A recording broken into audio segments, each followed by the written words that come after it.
ओम शांति। ओम शांति।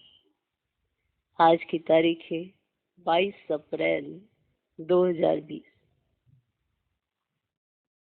बाबा कहते, मीठे बच्चे, तुम्हें अभी नाम रूप की बीमारी से बचना है।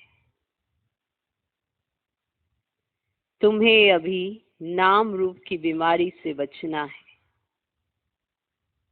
उल्टा खाता नहीं बनाना है। उल्टा खाता नहीं बनाना है।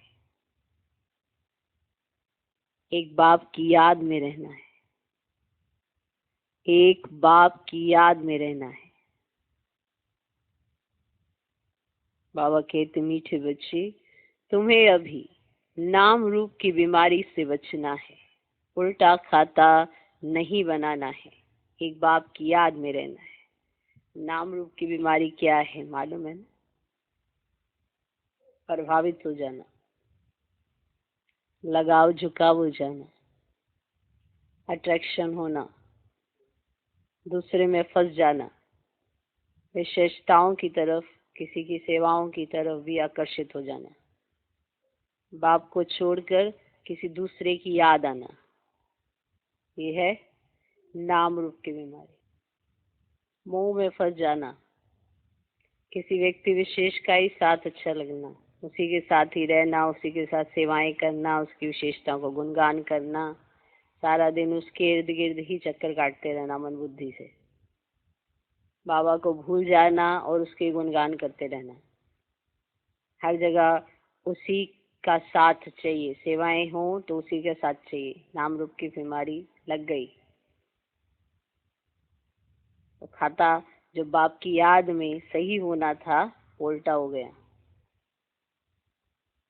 याद करना एक बाप को और याद आए दूसरा। इसमें कोई बहन भी हो सकती है, कोई भाई भी हो सकता है। हर एक आत्मा अपना अपना खाता या तो सीधा बनाए या उल्टा बनाए, कुछ तो बना रही है। एक बाप की याद में विकर्मों का खाता कट सकता है, नया खाता बन सकता है, लेकिन किसी विशेष में बुद्धि अटक जाना और फिर ये सोच लेना हम तो उसके कल्याण के लिए उसको समझाते हैं, हम तो उसको ना बाबा का बनाना चाहते हैं। ऐसा सोचते सोचते कब नाम रूप की बीमारी लग गई पता ही नहीं चला, और फिर धीरे धीरे उसके साथ मिलकर बाप का हाथ और साथ छोड़ देना। फिर कहते हैं, याद बाबा को करना था, याद कोई और आ रहा है। अब हम क्या करें बाबा? अब बाबा क्या करें? बाबा ने तो नहीं कहा था नाम रूप की बीमारी लगाओ। किसी के नाम में, किसी के रूप में, किसी की विशेषताओं में किसी को देखो, एक बाप को देखो, बाप से सीखो, बाप से सुनो, बाप के साथ रहो। पहला पाठ ही यही है। अगर किसी का भी साथ और हाथ या किसी का भी सहयोग चाहिए तो न्यारे प्यारे होके अगर नहीं समझा तो फंस जाएंगे। बाहर कलयुग में भी क्या है, कोई किस में फंसा है, कोई किस में फंसा है, किसी ना किसी में कोई फंसा ही हुआ है। एक समय में कोई कहीं फंसा है, कोई कहीं फंसा है, और बाबा इस सब फंसने के चंगुलों से छुड़ाए अपने में बुद्धि लगवाते हैं, क्योंकि चारों तरफ जंगल ही जंगल है, कहाँ जाओगे फंस जाओगे, कांटे ही कांटे हैं। किसी को देने जाओगे और मिलेगा कांटा। तो नाम रूप की बीमारी इतनी खतरनाक है। समझ हमें मिल गई है, अब संभल संभल के चलना ये हमारा कर्तव्य है, ये हमारा कर्म गिना जाता है। इसमें बाबा क्या करे? बाबा तो तदबीर करा सकता है, समझा सकता है, राय दे सकता है। करना ना करना ये हम बच्चों के हाथ में है। समझाया जा सकता है, ऐसे ना करो, बुद्धिमान ना ले जाओ, वापिस पलट पलट के उसी का ध्यान आना, कहाँ है आजकल, दिख नहीं रहे, सब ठीक है कि नहीं है, खबरदारी रखना दूसरे के बारे में। नाम रूप की बीमारी दिखती नहीं है, होती बड़ी जबरदस्त है। मोह में फंस जाना, फिर धीरे धीरे हर चीज से जी चुराना और उधर ही बात करना, एक दूसरों से लेन देन करना। पहले पत्रों का हिसाब होता था, पत्रों की लेन देन होती थी, अब तो मैसेजेस की लेन देन करना, हाथ में ही है सारा। डाकघर पूरा हाथ में ही है, पोस्ट ऑफिस से पूरा हाथ के अंदर ही है, मोबाइल के अंदर है। हर दिन बात करना, हर दिन लेन देन करना, सारे दिन का हिसाब उसको देना। ऐसा व्यवहार धीरे धीरे अंदर करते करते और बाप का हाथ और साथ छोड़ देना। फिर भी कहें बाबा तो है ही है, पर याद नहीं आ रही है बाबा की। है ही है क्या? बाबा को संसार का है, पर आपके संसार में बाबा कहाँ? तो नाम रूप की बीमारी बहुत बहुत बहुत नुकसान करती है। तो ये जो मैसेजेस की लेन देन होती है, चैटिंग होती है, तो पत्र व्यवहार ही तो है। एक दूसरे से कभी गुड मॉर्निंग, गुड नाइट, हाल चाल पूछते रहना, फोन पे जरूर बात करना। ये क्या है? नाम रूप की बीमारी है, फंसे हुए हैं उसमें। अगर कोई किसी को रोक दे, टोक दे, तो वो उसका दुश्मन बन जाता है। इतनी खतरनाक है कि हमारा व्यवहार नीचे गिरा देती है। समझ भी आ रही है, पर फिर भी ना समझ बनना। तो ये है उल्टा खाता बनाना। ऐसे तरह तरह से उल्टा खाता बनता है और सीधा खाता बनता है। एक बाप की याद में रहना है। अगर सीधा सीधा चलना है, सीधे सीधे रहना है, तो बाप का प्यार बहुत मिलेगा, बेशुमार मिलेगा। अगर उल्टा खाता होगा तो हमेशा अपने आप को अकेला अकेला महसूस करेंगे। कोई ना कोई प्रेजेंस में चाहिए ही चाहिए। शरीर रूप में किसी ना किसी की जरूरत महसूस होती रहेगी। ये उल्टा खाता है, नाम रूप की बीमारी लगी हुई है कि क्या नुकसान है और क्या फायदे हैं। अभी अंदर की गुफा में बैठकर अपना फायदा भी कर सकते हैं, और अगर फालतू के इधर उधर के बस वही देखते रहना है तो बुद्धि खराब भी हो जाती है। जो समय है उसको सही तरह से अगर सदुपयोग करें तो आगे के लिए जमा भी हो सकता। अगर समझ में आ गया कि संगम पर इसका कोई रोल नहीं है, हमें नहीं लगनी चाहिए, तो बचाव खुद करना है। अंदर रहेंगे, अंतर्मुखी रहेंगे, तो इस बीमारी से बचे रहेंगे। ऐसे वंडरफुल है, हर पॉइंट पर हमको शिक्षा देने वाला बाप मिला, और क्या चाहिए।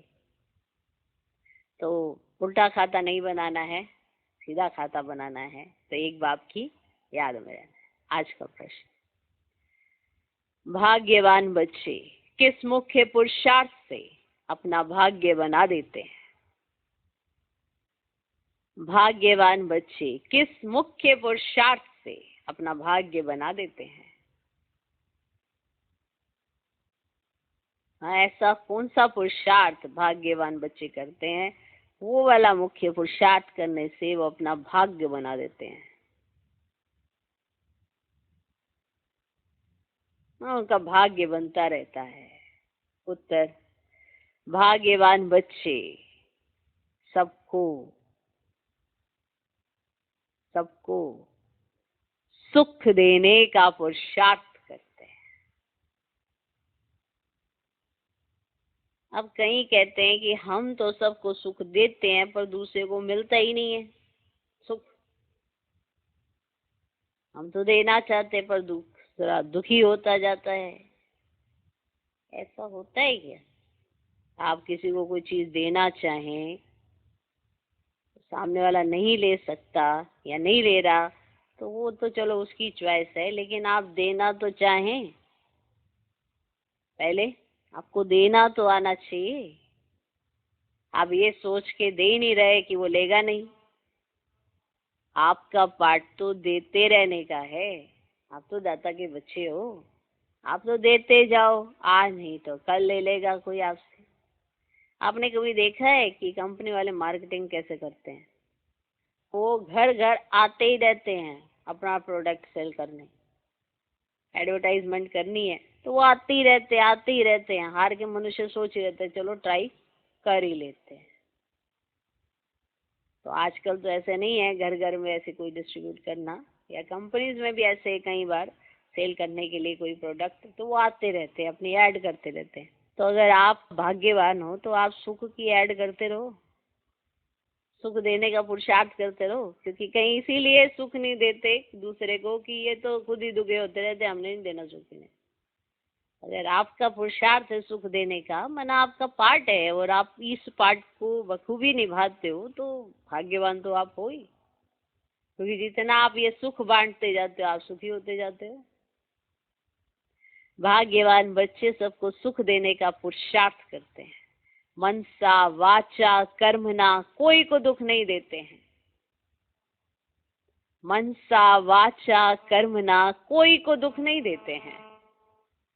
ना उनकी मनसा में किसी के लिए अशुद्ध संकल्प आता है, ना अशुद्ध भावना है, ना वो वाचा से कड़वा बोलते हैं, ना कर्मणा कोई ऐसा कर्म करते हैं जिससे किसी को दुख हो। वो मनसा से भी सबके लिए अच्छा सोचते हैं, वाचा का भी सदुपयोग करते हैं, अच्छी भाषा में बात करते हैं, और कर्मणा कोई भी किसी की भी जो जरूरत होती है वो पहले सहयोग देने के लिए पहुंच जाते हैं, तो दूसरे को तो सुख मिलता ही है। तो मनसा वाचा कर्मणा कोई को दुख नहीं देते हैं। अगर दुख नहीं देते हैं तो कुछ तो देते होंगे, क्या देंगे? सुख देते हैं। तो भाग्यवान बच्चे किस मुख्य पुरुषार्थ से अपना भाग्य बना लेते हैं कि मनसा वाचा कर्मणा कोई को दुख नहीं देते हैं, शीतल होकर चलते हैं, तो भाग्य बनता जाता है। शीतल होकर चलते हैं तो भाग्य बनता जाता है। तुम्हारी ये स्टूडेंट लाइफ है, तुम्हारी ये स्टूडेंट लाइफ है। तुम्हें अब गुटके नहीं खाने हैं, अपार खुशी में रहना है। तुम्हारी ये स्टूडेंट लाइफ है, तुम्हें अब गुटके नहीं खाने हैं, अपार खुशी में रहना है। भाग्यवान बच्चे सबको सुख देने का पुरुषार्थ करते हैं, मनसा वाचा कर्मणा कोई को दुख नहीं देते हैं, शीतल होकर चलते हैं तो भाग्य बनता जाता है। तुम्हारी ये स्टूडेंट लाइफ है, तुम्हें अब गुटके नहीं खाने हैं, अपार खुशी में रहना है। स्टूडेंट लाइफ देखो, एक बच्चे घर में पढ़ते हैं, एक हॉस्टल में रहते हैं। कितनी सारी आत्माओं के बीच में रहते होंगे ना, हॉस्टल में रहते होंगे ना। तो हॉस्टल के कुछ नियम होते हैं, उसके हिसाब से वो सारे चलते हैं। लेकिन जब एक कमरे के अंदर रहते हैं, 3 का ऐसे बेड है, 3 का ऐसे बेड है, ऊपर नीचे करके ऐसे रखते थे ना हॉस्टल में पहले, तो किसी की अपनी मर्जी नहीं चल पाती थी। हर कोई वहां पे एक चीज सीखता है, क्या? एडजस्टमेंट। हर एक अपने अपने अलग अलग स्वभाव संस्कार के साथ आया है, लेकिन सब मिलके कैसे रहते हैं कि उनको पता है कि हम सबकी क्या है, ये स्टूडेंट लाइफ है। हर एक का भाव स्वभाव अलग अलग होगा, तो वो एक दूसरे के बीच में फंसते नहीं है जाके। उनको पता है कि हमारा मेन मोटिव क्या है, पढ़ना और अपने लक्ष्य तक पहुंचना। ये टेम्परेरी एक ट्रेन में मिले हुए यात्री हैं, उनकी बुद्धि में तो क्लियर है कि 5 साल हमको साथ में रहना है, तो कैसे रहना है। हमारी बुद्धि में क्लियर है कि हमको सिर्फ संगम युग पर साथ रहना है, तो कैसे रहना है? गुटके खाते रहना है, लड़ते झगड़ते रहना है, लून पानी होके रहना है, शीरखंड होके रहना है, चॉइस आपकी है, कैसे रहना है। खुश वही आत्मा रहती है जो अपने आप को मोल्ड करना जानती है और हर एक के स्वभाव संस्कार के हिसाब से खुश रहना सीखती है। किस में कमियां नहीं है, आप में, मुझ में, इसमें, उसमें, सब में तो है, तभी तो यहाँ बैठे हैं। संपूर्ण तो कोई बना ही नहीं, कर्मातीत अवस्था तो आई नहीं, अभी हमारी तो नहीं आई ना। तो माना हम सबको मिलजुल के प्यार से शीरखंड होकर, लून पानी नहीं, शीरखंड होकर। स्टूडेंट लाइफ क्या है? बहुत ज्यादा शिक्षाओं से भरपूर होती है। अपने जीवन में वो शिक्षा भर रहे होते हैं, फिर बाद में जीवन जीते हैं वो, कि जितना उन्होंने स्टूडेंट लाइफ में सीखा, या जिसके आधार पर उन्होंने वो प्राप्ति की, फिर वो प्राप्ति उनका जीवन आगे शुरू करती है। लेकिन student life is the best life गिनी जाती है। क्यों? क्योंकि उसमें हमें सीखने का बहुत कुछ मिलता है। उसके बाद तो सारी जिंदगी वही चलाते हैं जो सीखा होता है, पर असली जिंदगी शुरू ही तब होती है। और दूसरे समझते हैं कि यही बस इतना ही काफी है, तो कहीं सुसाइड कर लेते हैं, दिल शिकस्त हो जाता है। लेकिन स्टूडेंट लाइफ बेस्ट लाइफ कैसे है? जब वो सीखने वाली पोजीशन है। हम सब स्टूडेंट हैं। हम कितने लकी हैं कि इस जीवन में वापस से स्टूडेंट बन गए हैं। वापस से पढ़ाई करते हैं, कॉपी पेन लेके बैठते हैं, मुरली चलती है, पढ़ते हैं, सुनते हैं, और फिर सारा दिन में पढ़ाई भी करते हैं, विचार सागर मंथन भी करते हैं, उस पढ़ाई को प्रैक्टिकल में भी लाते हैं। जब तक प्रैक्टिकल नहीं होगा आप एंजॉय कैसे करेंगे? 4 बार आपने किसी की बात को बुरा नहीं माना, 5वीं बार मान लिया, बात तो वहीं आ जाती है। जब तक बात का स्वरूप नहीं बदलेंगे ना, तो परिवर्तन नहीं आता। कहीं कहते एक बार हमने माना, चलो जी मजाक में कह रहे हैं, दूसरी बार हमने माना, चलो जी कोई नहीं, इनकी नहीं चल, तीसरी बार हमने माना, चलो कोई बात नहीं, हंसी बात, और चौथी बार क्यों कह रहे हैं मेरे को ये बार बार? जो 3 बार था वो भी तो आपकी नोटबुक में कैद है फिर, क्योंकि नेगेटिव चीजें हमेशा स्टोरेज में चली जाती है। इसीलिए हमारा स्वभाव संस्कार बदल जाता है, हम गुटके खाते हैं। जब पहली बार में ही माना कि ये सब अच्छे से अच्छा है, जो भी है, हर एक का अपना अपना स्वभाव संस्कार है। दैवी गुण कहाँ दिखाने होते हैं? जहाँ अवगुण होते हैं। सत्संग में तो एक सारे प्रजा भी दैवी गुणों से संपन्न है, राजा भी दैवी गुणों से संपन्न है, एक न्यूट्रल लाइफ चल रही है, और वो बड़ी फास्ट चलेगी, क्विक, यूं पता ही नहीं चलने 25 वर्ष गए कहाँ, बाद में पता चलते हैं 25 वर्ष। अभी ये जो संगम है ये एकदम भाग रहा है, लेकिन आपको अवगुण और गुणों के बारे में तो पता है। धारण कहाँ करने हैं दैवी गुण? यहाँ प्रैक्टिकल। तो हमारी तो ये स्टूडेंट लाइफ है, इसमें हमें अपार खुशी रहनी चाहिए, गुटके नहीं खाने चाहिए। आज का गीत है, तुम ही हो माता पिता तुम ही। ओम शांति। सभी बच्चे मुरली सुनते हैं, जहां भी मुरली जाती है सब जानते हैं कि जिसकी महिमा गाई जाती है वह कोई साकार नहीं है, निराकार की महिमा है। निराकार साकार द्वारा अभी सम्मुख मुरली सुना रहे हैं। ऐसे भी कहेंगे अभी हम आत्मा उन्हें देख रहे हैं। आत्मा बहुत सूक्ष्म है, इन आंखों से देखने में नहीं आती। भक्ति मार्ग में भी जानते हैं कि हम आत्मा सूक्ष्म है, परंतु पूरा रहस्य बुद्धि में नहीं है कि आत्मा है क्या। परमात्मा को याद करते हैं, परंतु वह है क्या ये दुनिया नहीं जानती। तुम भी नहीं जानते थे, हम कोई जोर से ज्यादा अक्लमंद नहीं है, हम भी नहीं जानते थे। जानते थे हम भी नहीं जानते थे। अभी तुम बच्चों को ये निश्चय है कि ये कोई लौकिक टीचर व संबंधी भी नहीं। जैसे सृष्टि में और मनुष्य हैं, वैसे ये दादा भी था। तुम जब महिमा गाते थे, तमेव माता च पिता तमेव, तो समझते थे ऊपर में है। अभी बाप कहते मैंने इसमें प्रवेश किया है, मैं वही इसमें हूँ। आगे तो बहुत प्रेम से महिमा गाते थे, डर भी रखते थे। अभी तो वे यहाँ इस शरीर में आए हैं। जो निराकार था वह अब साकार में आ गया है। वह बैठ बच्चों को सिखलाते हैं। दुनिया नहीं जानती कि वे क्या सिखलाते हैं। वे तो गीता का भगवान कृष्ण समझते हैं, कह देते हैं यह राजयोग सिखलाते हैं। अच्छा, बाकी बाप क्या करते हैं? कृष्ण ने राजयोग सिखलाया, अच्छा चलो, बाकी बाप क्या करते हैं? वो क्या सिखलाते हैं? तो इसीलिए वो सिर्फ ऐसे कह देते हैं कि वे राजयोग सिखलाते हैं, लेकिन समझते नहीं है ना कि राजयोग किसने सिखलाया। अच्छा, बाकी बाप क्या करते हैं?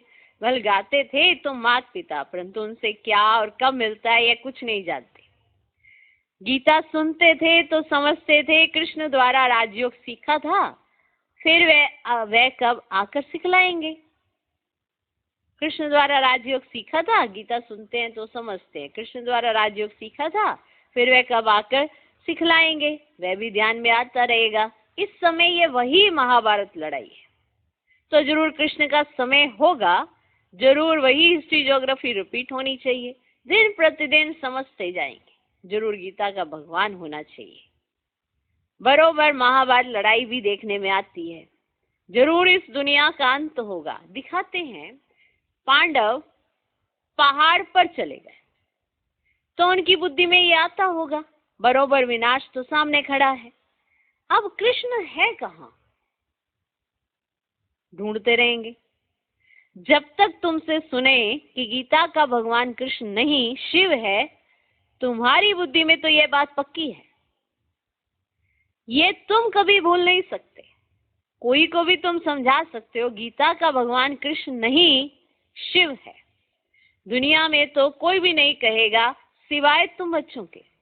अब गीता का भगवान राजयोग सिखलाते थे तो जरूर इससे सिद्ध होता है नर से नारायण बनाते थे।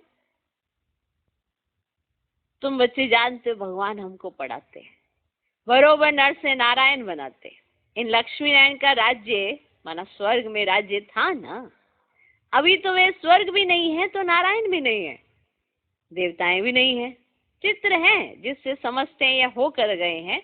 अभी तुम समझते हो इन्हों को कितने वर्ष हुए, तुमको पक्का मालूम है आज से 5000 वर्ष पहले इन्हों का राज्य था।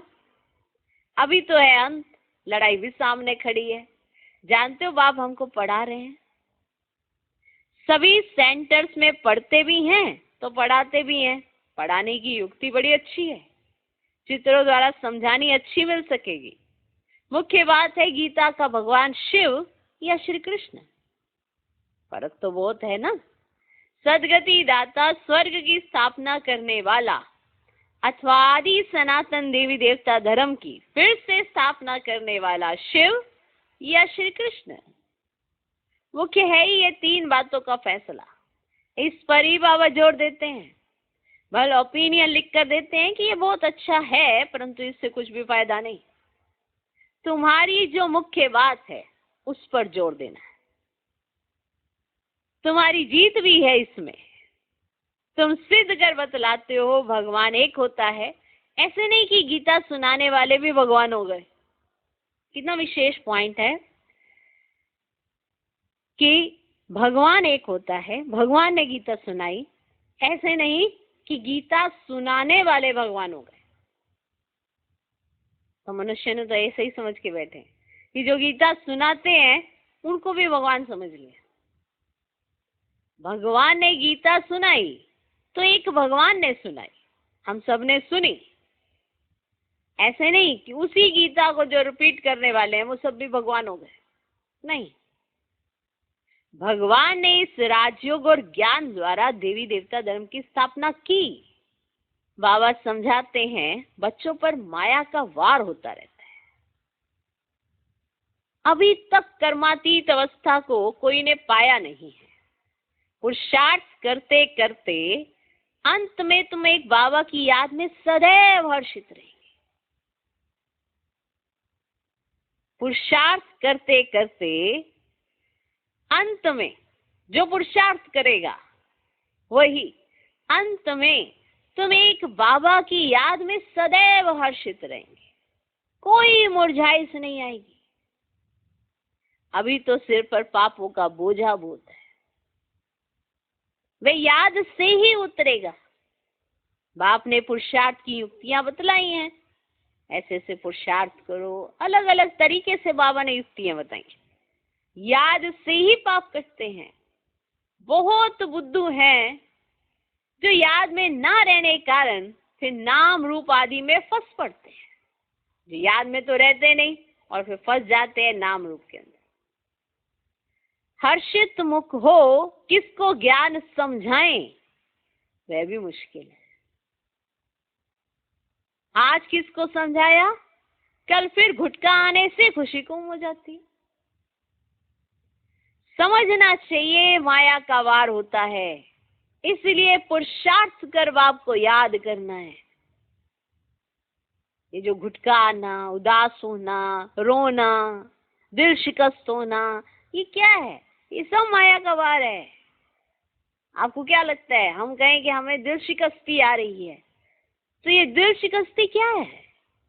माया का वार। दिल खुश नहीं है, शिकस्त है, उदास है, परेशान है, ये क्या है? माया का वार। हमने कभी इस अंदाज में क्यों नहीं सोचा? हम कितनी आसानी से कह देते हैं आज ना बस बड़ी दिल शिकस्ती सी महसूस हो रही है। आप अपने आप को कहो कि माया आपको बार बार थप्पड़ मार रही है, आप थोड़ा सा रूप बदलो तो आपको लगेगा कि अरे क्यों मार रही है, नहीं होना चाहिए ऐसा। और कितनी आसानी से कह देते हो दिल शिकस्ती सी आ रही है, दिल शिकस्त हो रहे हैं।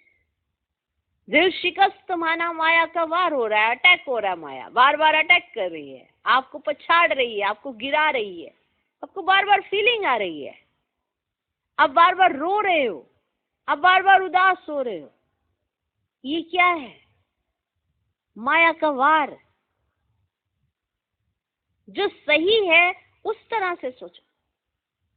पुरुषार्थ करके बाबा को याद करना है, खुश रहना है, मुरझाइश नहीं आनी चाहिए, दिल शिकस्ती नहीं आनी चाहिए, हर्षितपना गुम नहीं होना चाहिए। अगर ये सब कुछ हो रहा है, ये गायब हो रहे हैं, तो माया वार कर रही है। और इस बात को ऐसे लेना कि माया वार कर रही है, वो आपको हिलाएगा। लेकिन इतना कह देना कि बस आज तो ना बस परेशान से हैं, पता नहीं क्यों कोई परेशान ही करता रहता है। लेकिन आप ये कितने आराम से बोल देते परेशान है, माना बाबा की दी हुई शान से आप परे हैं। बाबा ने जो आपको इतना अपने दिल पर बिठाया है, उससे आप उतर गए, माया की गोद में बैठे हैं। ऐसे भी तो विचार किया करें। किसी की वजह से दिल शिकस्ती नहीं आती, आपकी सोच का लेवल नीचे आ रहा है क्योंकि माया का वार हो रहा है। समझना चाहिए ये माया का वार होता है, इसलिए पुरुषार्थ कर बाप को याद करना है। बाकी रोना पीटना वह बेहाल नहीं होना है। समझना चाहिए माया पौधर मारती है, माना जूता। अब ये सारी चीजें समझने की है, ये समझने की है। जब आपके माइंड में ये सारी चीजें सेट बैठेगी ना, तो आपको ये जो रोना पीटना बेहाल होना, ये दिल शिकस्ती आ जाना, मुरझाइश आ जाना, ये चीजें आप डाइजेस्ट भी नहीं कर पाओ। समझना चाहिए माया फादर माना जूता मारती है, इसीलिए पुरुषार्थ कर बाप को याद करना है। बाप की याद से बहुत खुशी रहेगी, मुख से झट वाणी निकलेगी। पतित पावन बाप कहते कि मुझे याद करो। मनुष्य तो एक भी नहीं जिसको रष्टा बाप का परिचय हो।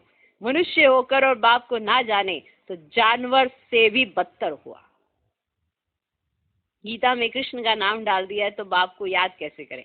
यही बड़ी भूल है जो तुमको समझानी है, यही बड़ी भूल है जो तुमको समझानी है। गीता का भगवान शिव बाबा है, वही वर्षा देते हैं। मुक्ति जीवन मुक्ति दाता वह है, और धर्म वालों की बुद्धि में बैठता नहीं, वह तो हिसाब किताब चुकता कर वापिस चले जाएंगे। पिछाड़ी में थोड़ा परिचय मिला, फिर भी जाएंगे अपने धर्म में। तुमको बाप समझाते हैं, तुम देवता थे, अभी फिर बाप को याद करने से तुम देवता बन जाएंगे, विकर्म विनाश हो जाएंगे। फिर भी उल्टे सुलटे धंधे कर रहे थे। बाबा को लिखते हैं आज हमारी अवस्था मुरझाइश हुई है, बाप को याद नहीं किया।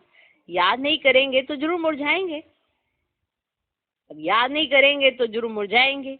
ये है ही मुर्दों की दुनिया, सभी मरे पड़े हैं। तुम बाप के बने हो तो बाप का फरमान है मुझे याद करो तो विक्रम विनाश हो जाए। ये शरीर तो पुराना तमो प्रधान है, पिछाड़ी तक कुछ ना कुछ होता रहेगा। अब शरीर में फंसे रहेंगे, इस शरीर में तो कुछ ना कुछ चलता रहेगा। कभी सिर दर्द, कभी पेट दर्द, कभी कमर दर्द, कभी घुटने दर्द, ये चलता रहेगा। अब वहीं अटके रहना है या इससे आगे भी बढ़ना है? ये सब दर्द वर्द तो चलता रहेगा, कुछ ना कुछ हिसाब किताब लगा ही रहेगा। आपको क्या करना है? तो जब तक पिछाड़ी है तब तक कुछ ना कुछ तो चलता रहेगा। जब तक बाप की याद में रह कर्मातीत अवस्था को पाए तब तक माया हिलाती रहेगी, किसको भी छोड़ेगी नहीं। जांच करते रहना चाहिए कि माया कैसे धक्का खिलाती है ना, मुझे धक्का कैसे खिलाती है माया, ये अपनी जांच करनी चाहिए। कहाँ से मेरे अंदर देवीमान आता है, कहाँ से मेरी स्थिति किस बात से नीचे गिरती है, कहीं कहते हैं ये वाली बातें होती है ना तो मेरी स्थिति गिर जाती है। बात ये है कि वो बातें आप पर असर कैसे करती है, क्योंकि आपकी स्थिति को गिराना है तो जो भी बातों की कैटेगरी आपके पास है वही आपका देह अभिमान है, जिन भी बातों से होती है। कई कहते हैं वैसे हमें कोई परेशानी नहीं है, पर ये जो है ना इससे परेशानी है, किसी भी बात से परेशानी, वो हिला तो माया ही रही आपको। वो एक दो जो हैं वही से आपका देहाभिमान जागृत होता है। आप अपने देहाभिमान को देखने के बजाय दूसरी आत्माओं को देख रहे हैं। आप देखिए आपका देहाभिमान कहाँ से जागता है, वहीं से जागता है। किसी से ईर्ष्या, किसी से द्वेष है, किसी से घृणा है, किसी की बात अच्छी नहीं लगती, किसी का साथ अच्छा नहीं लगता। एक है नाम रूप की बीमारी और एक है दूसरी तरफ ये वाली बीमारी कि कोई पसंद नहीं आता। तो देखो माया कैसे धक्का खिला रही है, नाम रूप में फंसा के खिला रही है या खुद के देहाभिमान में फंसा रही है, कहाँ धक्का खिला रही है, जरूर देखो। तो कैसे धक्का खिलाती है, भगवान हमको पढ़ाते हैं, ये भूलना क्यों चाहिए। आत्मा कहती है हमारा प्राणों से प्यारा वह बाप ही है, ऐसे बाप को फिर तुम क्यों भूलते हो। बाप धन देते हैं दान करने के लिए, प्रदर्शनी मेले में तुम बहुतों को दान कर सकते हो, आप ही शौक से भागना चाहिए। प्रदर्शनी है, मेला है, खुद का शौक होना चाहिए कि अभी जाए, प्रदर्शनी लगी हुई है, चलो हम भी चलें, जाके सुनाएंगे, बाबा का परिचय देंगे।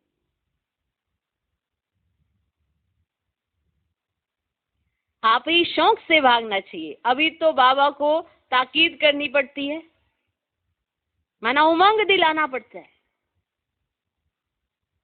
हर चीज के लिए बाबा को ताकीद करनी पड़ती है, उमंग दिलाना पड़ता है, जाकर समझाओ। उसमें भी अच्छा समझा हुआ चाहिए, देह अभिमान का तीर लगेगा नहीं। अब जो देही अभिमानी होगा उसकी तो बात समझ में आएगी, जो देह अभिमानी होगा, देह अभिमानी, उसका तीर लगेगा ही नहीं। तलवारें भी तो अनेक प्रकार की होती है ना, तुम्हारी भी योग की तलवार बड़ी तीखी चाहिए, सर्विस का उल्लास चाहिए, बहुतों का जाकर कल्याण करे। बाप की याद करने की ऐसी प्रैक्टिस हो जाए जो पिछाड़ी में सिवाय बाप के और कोई याद ना आए, तब ही तुम राजाई पद पाएंगे। अंत काल जो अलफ को सिमरे और फिर नारायण को सिमरे। बाप और नारायण माना वर्षा ही याद करना है, परंतु माया कम नहीं है। कच्चे तो एकदम ढेर हो पड़ते हैं। उल्टे कर्मों का खाता तब बनता है जब किसी के नाम रूप में फंस पड़ते हैं। एक दो को प्राइवेट चिट्ठियां लिखते हैं, एक दूसरे के साथ कनेक्शन रखते हैं। पहले चिट्ठियों का वो था, अभी तो एक दूसरे को व्हाट्सएप कर, एक दूसरे के साथ चैटिंग कर, तरह तरह से एक दूसरे के साथ कनेक्शन रखते हैं। तो प्राइवेट चिट्ठियां लिखते। देहधारियों से प्रीत होती है तो उल्टे कर्मों का खाता बन जाता है। बाबा के पास समाचार आते हैं, उल्टा सुल्टा काम कर, फिर कहते हैं बाबा हो गया। अरे खाता उल्टा तो हो गया ना, ये शरीर तो पलित है, उनको तुम क्यों याद करते हो। बाप कहते हैं मुझे याद करो तो सदैव खुशी रहे। आज खुशी में है, कल फिर मुर्दे बन पड़ते, जन्म जन्मांतर नाम रूप में फंसते आते। स्वर्ग में ये बीमारी नाम रूप की होती नहीं, वहां तो मोह जीत कुटुंब होता है। जानते हम आत्मा है, शरीर नहीं, वे है ही आत्म अभिमानी दुनिया, और यहाँ है देह अभिमानी दुनिया। फिर आधा कलब तुम देही अभिमानी बन जाते हो। अब बाप कहते देह अभिमान छोड़ो। देही अभिमानी होने से बहुत मीठे शीतल हो जाएंगे, ऐसे बहुत थोड़े पुरुषार्थ कराते रहते हैं कि बाप की याद ना भूलो। बाप फरमान करते हैं मुझे याद करो, चार्ट रखो, परंतु माया चार्ट भी रखने नहीं देती है।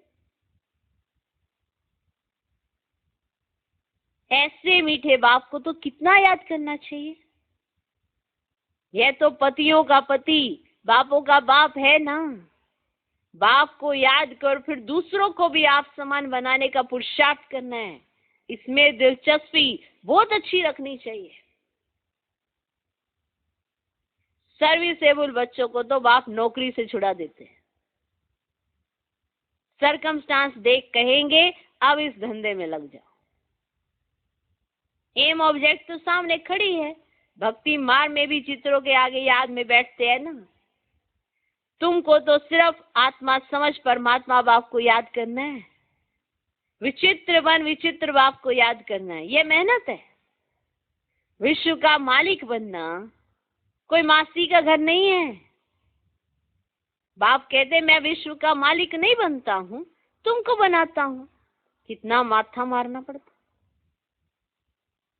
सपूत बच्चों को तो आप ही होना लगा रहेगा। छुट्टी लेकर भी सर्विस में लग जाना चाहिए।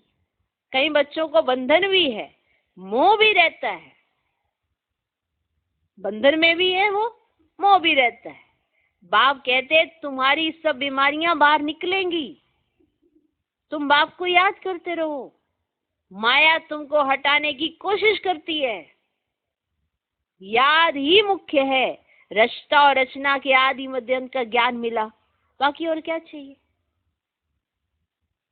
भाग्यवान बच्चे सबको सुख देने का पुरुषार्थ करते हैं। मनसा वाचा कर्मणा किसी को दुख नहीं देते हैं। शीतल होकर चलते हैं तो भाग्य बन जाता है। जो भाग्यवान बच्चे हैं मनसा वाचा कर्मणा सबको सुख देते हैं, किसी को दुख नहीं देते। माना उनकी ना मनसा में किसी के लिए ऐसी भावना, ना वाचा में, ना उनके कर्मों से सुख देते हैं वो सब। अगर कोई नहीं समझते तो समझा जाता है इनके भाग्य में नहीं है।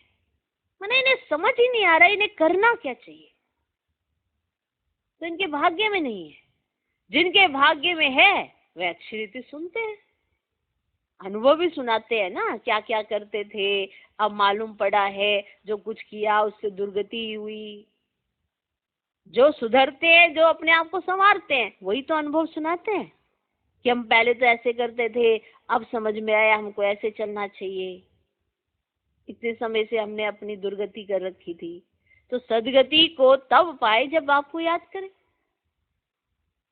बहुत मुश्किल, कोई घंटा आधा घंटा याद करते होंगे, नहीं तो गुटखा खाते रहते हैं।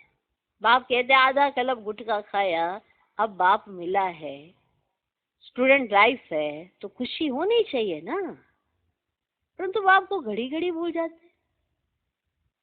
बाप कहते तुम कर्म योगी हो, वह धंधा आदि तो करना ही है, नींद भी कम करना अच्छा है। नींद को कम करते जाओ, वो ज्यादा अच्छा है। याद से कमाई होगी, खुशी भी रहेगी। याद में बैठना जरूरी है। कहीं समझ रहे हैं कि याद में बैठना कोई जरूरी नहीं है, जरूरी है बैठना। फिर बात आती है चलते फिरते।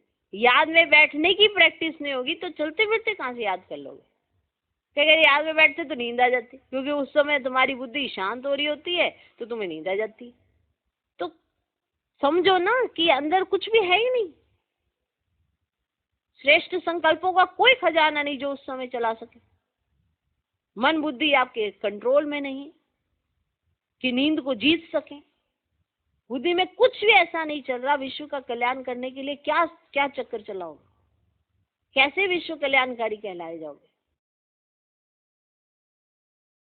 नींद भी कम करना अच्छा है। याद से कमाई होगी, खुशी भी रहेगी। याद में बैठना जरूरी है।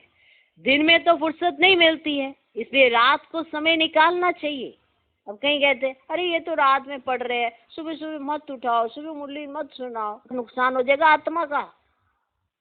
तुम्हें शरीर दिख रहा बच्चे का, ये मोह है। उसके अंदर बैठी आत्मा का नुकसान होएगा, जो 5000 साल पहले बाप से दूर हुई है, उसका नुकसान होने वाला है। जैसे रात को जाग के पढ़ रहा था, सुबह बाप के लिए पढ़े, तभी तो बुद्धि जो पढ़ेगी, आत्मा पढ़ेगी ना, वो याद भी तभी रहेगा।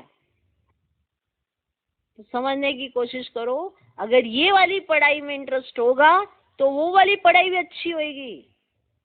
अगर ये पढ़ाई का बेस नहीं ना, तो वो पढ़ाई भी यूं ही निकलती रहेगी, फालतू की बातों में ध्यान जाएगा उसका।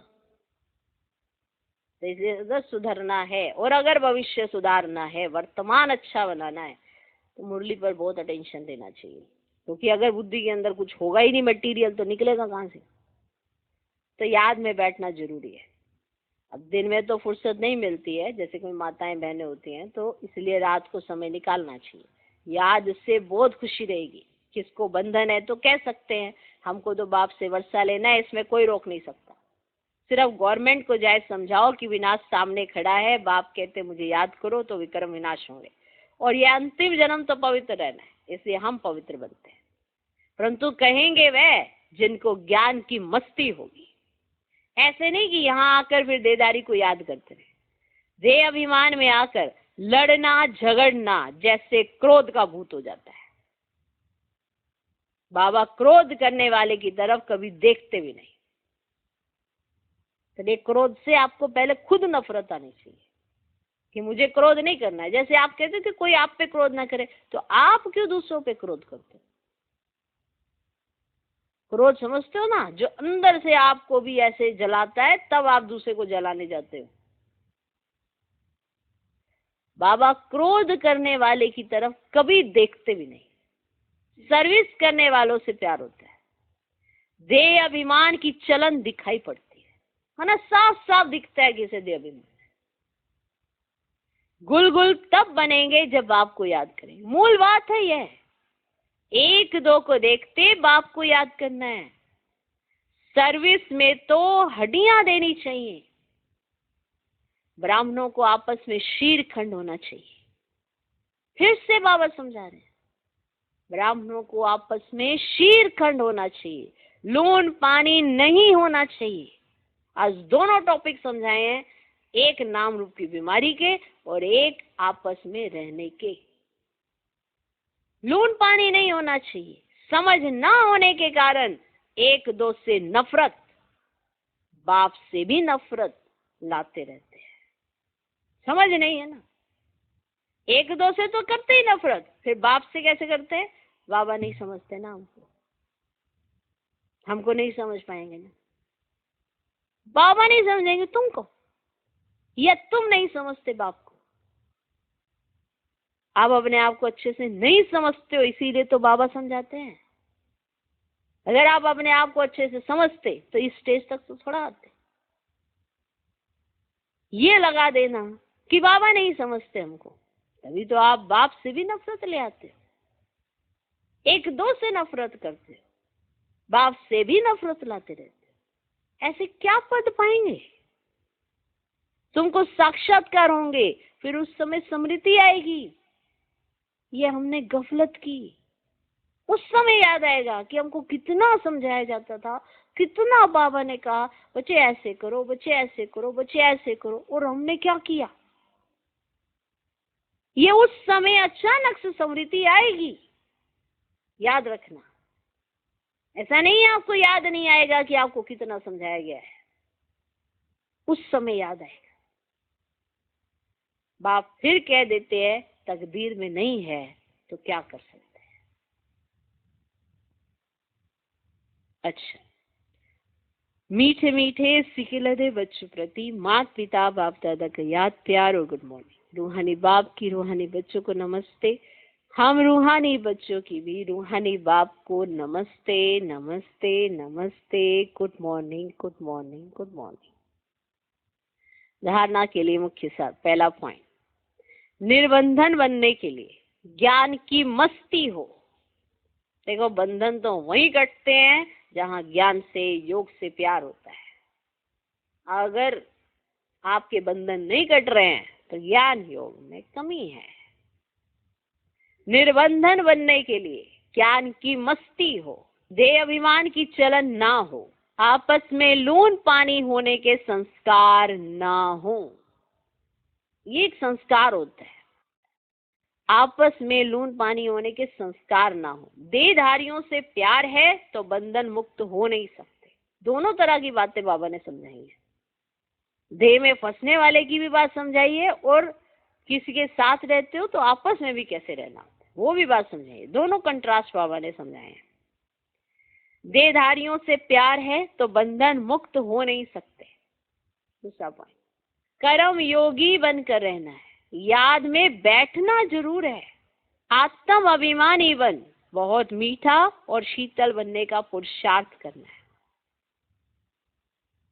आत्म अभिमानी बन, बहुत मीठा और शीतल बनने का पुरुषार्थ करना है। सर्विस में हड्डियां देनी है, सर्विस में हड्डियां देनी है। आपस में प्यार से रहना। आज का वरदान, एक नामी और इकोनॉमी के पाठ द्वारा, एक नामी और इकोनॉमी के पाठ द्वारा हलचल में भी अचल अडोल भाव। एक नामी और इकोनॉमी के पाठ द्वारा हलचल में भी अचल अडोल भाव।